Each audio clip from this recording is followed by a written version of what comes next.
Hello friends. So today I'm going to talk about what is fatty liver, how do you get it, and how can we reverse it naturally without any medications by making small changes in our lifestyle. So as the name says, the fatty liver is basically the accumulation of fat on the liver. And one of the reasons for the fat buildup in the liver is basically the excessive consumption of alcohol, and this is known as alcoholic fatty liver disease. And the other type is the non-alcoholic fatty liver disease, or we call it NAFLD, which doesn't happen due to the consumption of alcohol, rather it happens due to the lifestyle factors.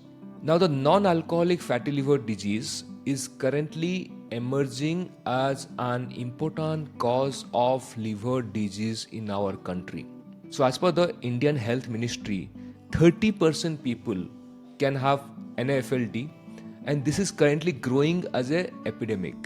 And fatty liver was never a problem till 1990s, but in last 2 decades, the prevalence of this non-alcoholic fatty liver disease has gone up significantly, and then it has gone in hand with increase in cases of type 2 diabetes, obesity, then high blood pressure, high triglycerides, and then high LDL cholesterol, which means that fatty liver disease is strongly associated with developing the metabolic syndrome and leading to all chronic non-communicable diseases. So there are 4 different stages of fatty liver. Stage 1 is the simple fatty liver, we call it steatosis. And typically this is the earliest stage where the fats start accumulating in the liver cells. Then there is stage 2, which is a non-alcoholic steatohepatitis, or NASH. So in this case, more fat buildup in the liver happens along with the inflammation and then the liver cell damage. Stage 3 is basically fibrosis. In this case, there is chronic inflammation which leads to the formation of scar in the liver and leading to fibrosis. And then there is stage 4, which is cirrhosis. At this stage, there is advanced scarring of the liver. After this, it slowly leads to the liver failure or liver cancer.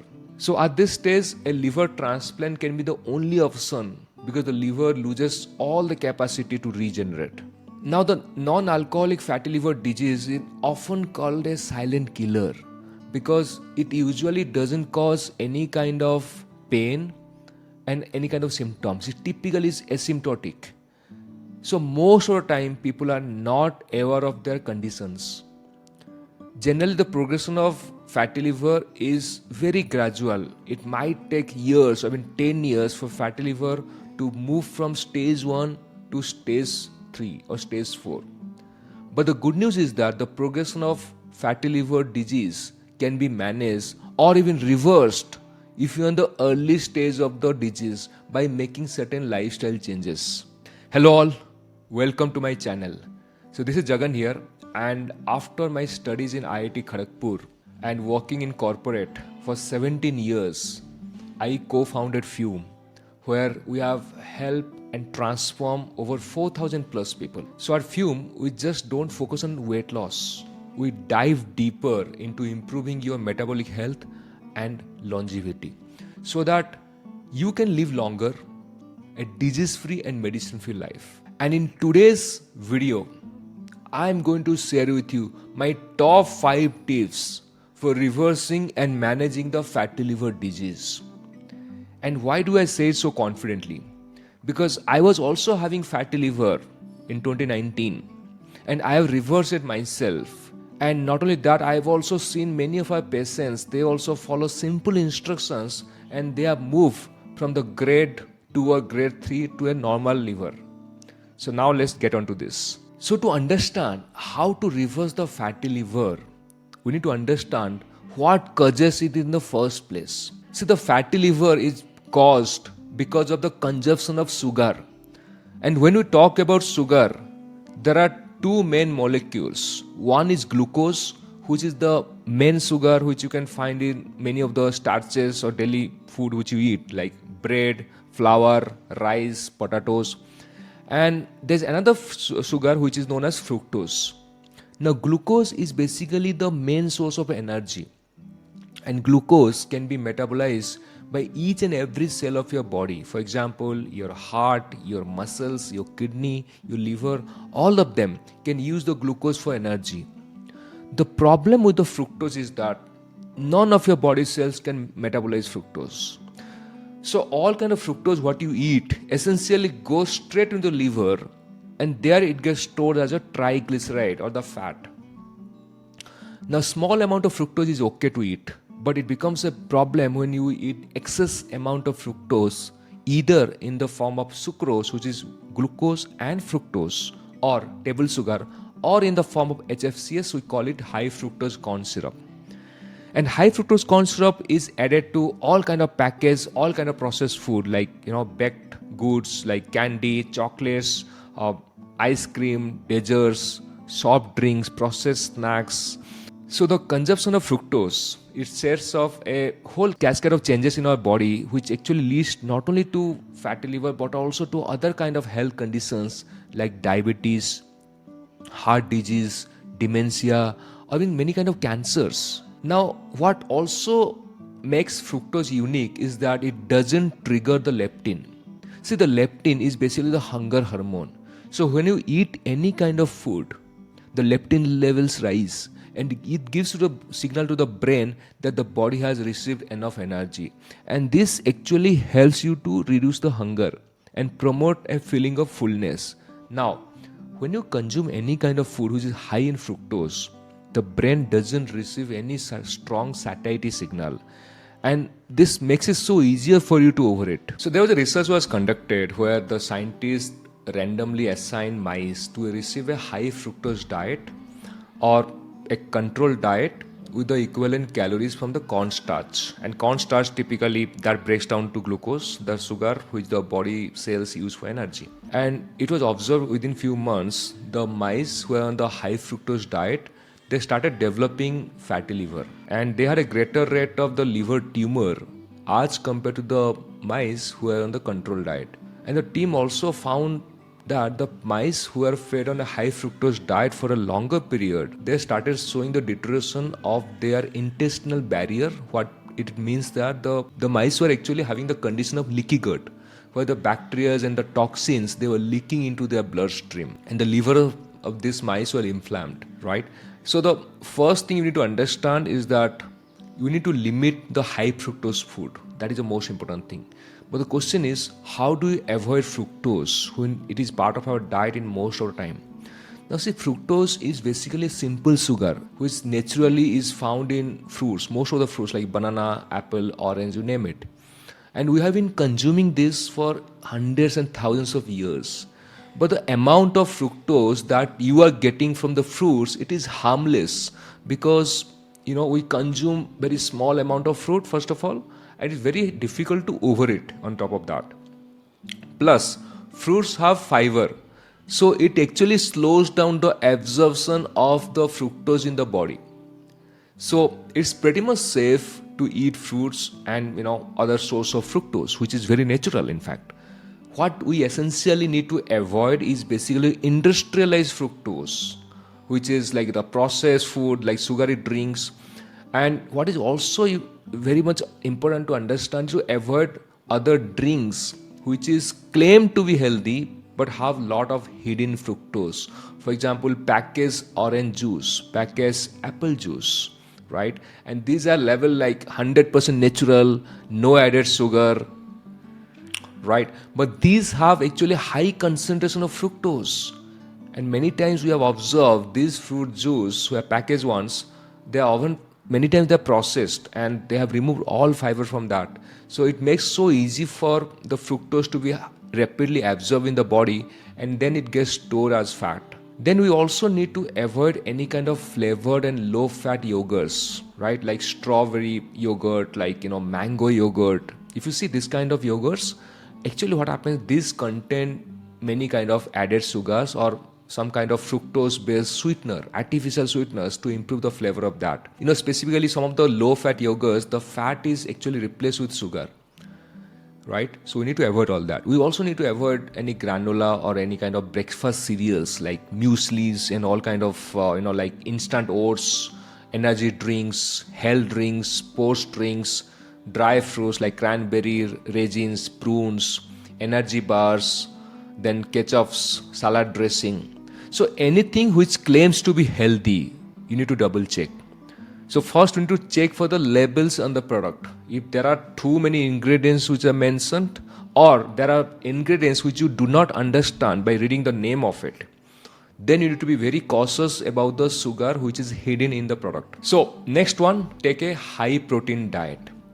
Now, a high protein, a calorie optimized diet can actually cause the harmful liver fat to melt away.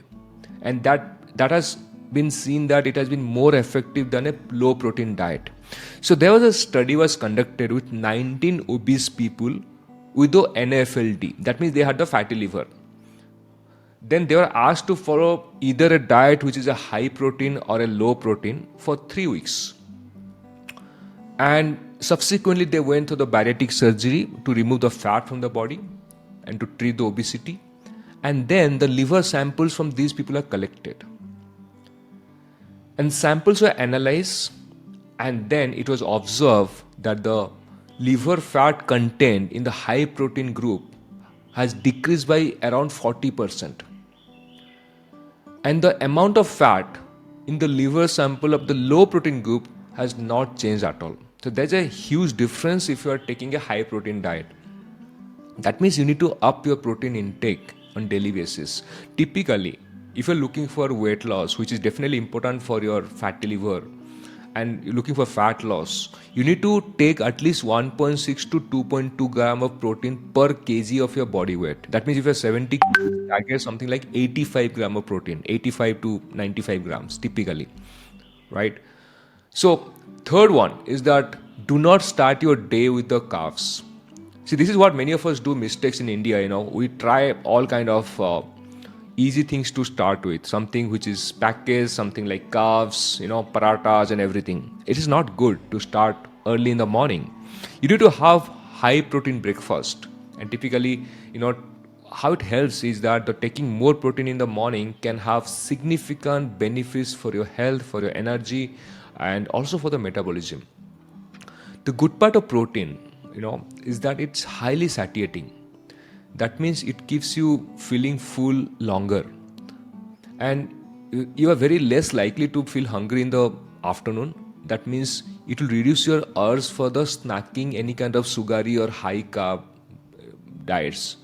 Also, starting your day with the protein can actually boost your metabolism. And these are some benefits because then you start burning more calories as the day will progress. And the high protein breakfast typically also stabilizes your blood sugar levels. So there's no glucose roller coaster ride.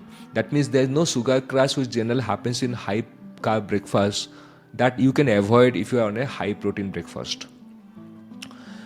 And if you're always feeling like cravings, right, in the afternoons, many of us do that. You feel very hungry in the afternoons after the breakfast. We feel like something to snack. If you're any kind of you feel that craving for the processed food or sugary food, that actually can make your fatty liver worse. So what is the solution? Keep on increasing your protein intake, right? Not only for breakfast, also for each meal of the day. For example, having 3 meals, you need to up your lunch, up the protein in lunch, up the protein in the dinner as well. And this can help you to eat less sugar and also to help you lose the belly fat. And the good part of protein, you can have so many sources. You can have eggs, you can have meat, you can have fish, tofu, tempeh, paneer. These are the richest source of protein. The third one is that you need to also, along with the protein, you need to up the good fat. We need to eat more of the good fat. And when I say good fat, these are typically poly or monosaturated fat. We call it PUFA or MUFA. Okay. So why it is important? Because, that is important because that's good for your health, and you need to moderate the intake of saturated fat, right?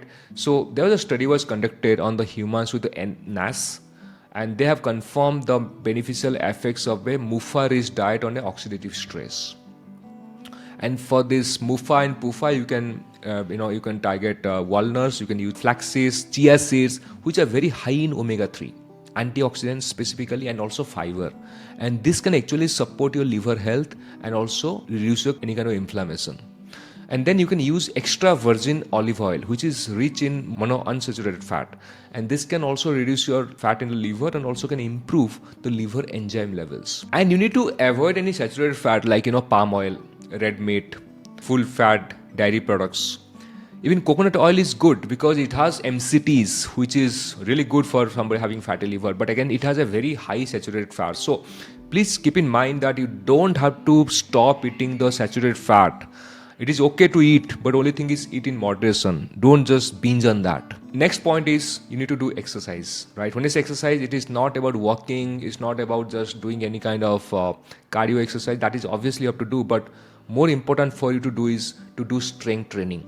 And for this, you don't have any excuse to go to any gym. All right, you don't have to go to any gym to do that exercise. You can actually do all kind of body weight exercises. You can do resistance band, you can use these dumbbells, and all of these things can be done from home itself. You can also do HIIT workout, you can do Tabata, this kind of benefit. The best part of this exercise is that you start building muscles, and the more muscle you have, the better is your metabolism, right? And better metabolism, you start burning more fat. The best part of strength training and HIIT is that you start workout. Once you complete the workout, you keep burning fat even after 40 to 72 hours of the workout. That means you burn body fat even when you are sitting or sleeping or even in toilet. In fact, this is one of the best ways to burn your liver fat. So you need to plan your workout schedule for the whole week in advance so that you can do at least 150 minutes of workout per week. And it can involve 3 days of strength training or resistance training, and then 2 days you can dedicate for the cardio exercise, which can be like cycling, swimming, or brisk walking, or can be like jogging, right? But do not spend all the 150 minutes to do the simple walking or any kind of yoga, because those exercises will not be helpful for you to build the muscle. And finally, supplements. Now, if you want to enhance your recovery, you can also try adding supplements to your diet. Now, please understand, you don't need any kind of supplements to fix your fatty liver, as long as you eat the right food and you eat the whole food. This can work for you because food is medicine. But there are challenges. A lot of people, they don't have those sources of the food because they stay in hostels, they stay in PGs. In that case, you can't cook that food. In that case, you can definitely try a few supplements which can be very much beneficial for your fatty liver. Now, one of the supplements I'll talk about is the omega-3.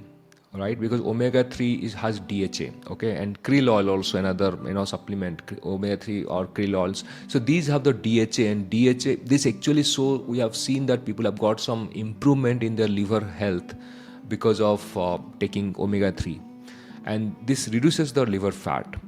Another supplement you can also explore is the vitamin E, right? And the oxidative stress actually is a major contributor for the liver damage in NAFLD. Now, what vitamin E does, it actually works as a strong antioxidant, and then it helps you to reduce the oxidative stress, and then it can help you to protect the liver cells from the further damage. And the vitamin E also has anti-inflammatory properties, and that can help to reduce the liver inflammation. And then typically the high doses of vitamin E, typically like 400 to 800 international unit, it has been used in some of the cases of on a fatty liver with the non-diabetic people having NAS, and there are some promising results also have been observed, but there is a catch. These doses, what I'm talking right now, you should be taking with a medical supervision, because excessive vitamin E can lead you to other side effects like brain stroke or even prostate cancer. Another supplement which also you can look at is milk thistle, which is a potential antioxidant which can help you to heal the liver faster. And there are other supplements like dandelion greens, vitamin B12, folate, B6, zinc, selenium, magnesium. All of this, they can help you to heal your liver, detox your liver, and repair it so that you can get all your nutrients and your liver starts functioning and normally. Then you can also eat some of the cruciferous vegetables like broccoli, cauliflower, cabbage, kale, and then there's garlic and the onion family. That's also great for your liver. And these are actually the great, I can say, super liver supporters for your liver. Just remember that 30% of India right now is affected with a fatty liver, and we need to understand that the very fact, if you're a fatty liver, that means you have a poor metabolic health. You are highly susceptible, highly vulnerable to anything. We can be like diabetes, insulin resistance, cardiovascular problems, dementia, Alzheimer's, cancer, and there is no medication for fatty liver. The only way out right now is to make the lifestyle changes. But fatty liver is 100% preventable. Doesn't matter even if you're stage 2 or stage 3. We have seen people who are reversed to a normal liver. So 100% reversible only if you can maintain a discipline, you can follow the steps which I mentioned. So I hope you like this video, and just subscribe to our channel, like this and comment, and I'd like to see you in the next video. Thanks a lot.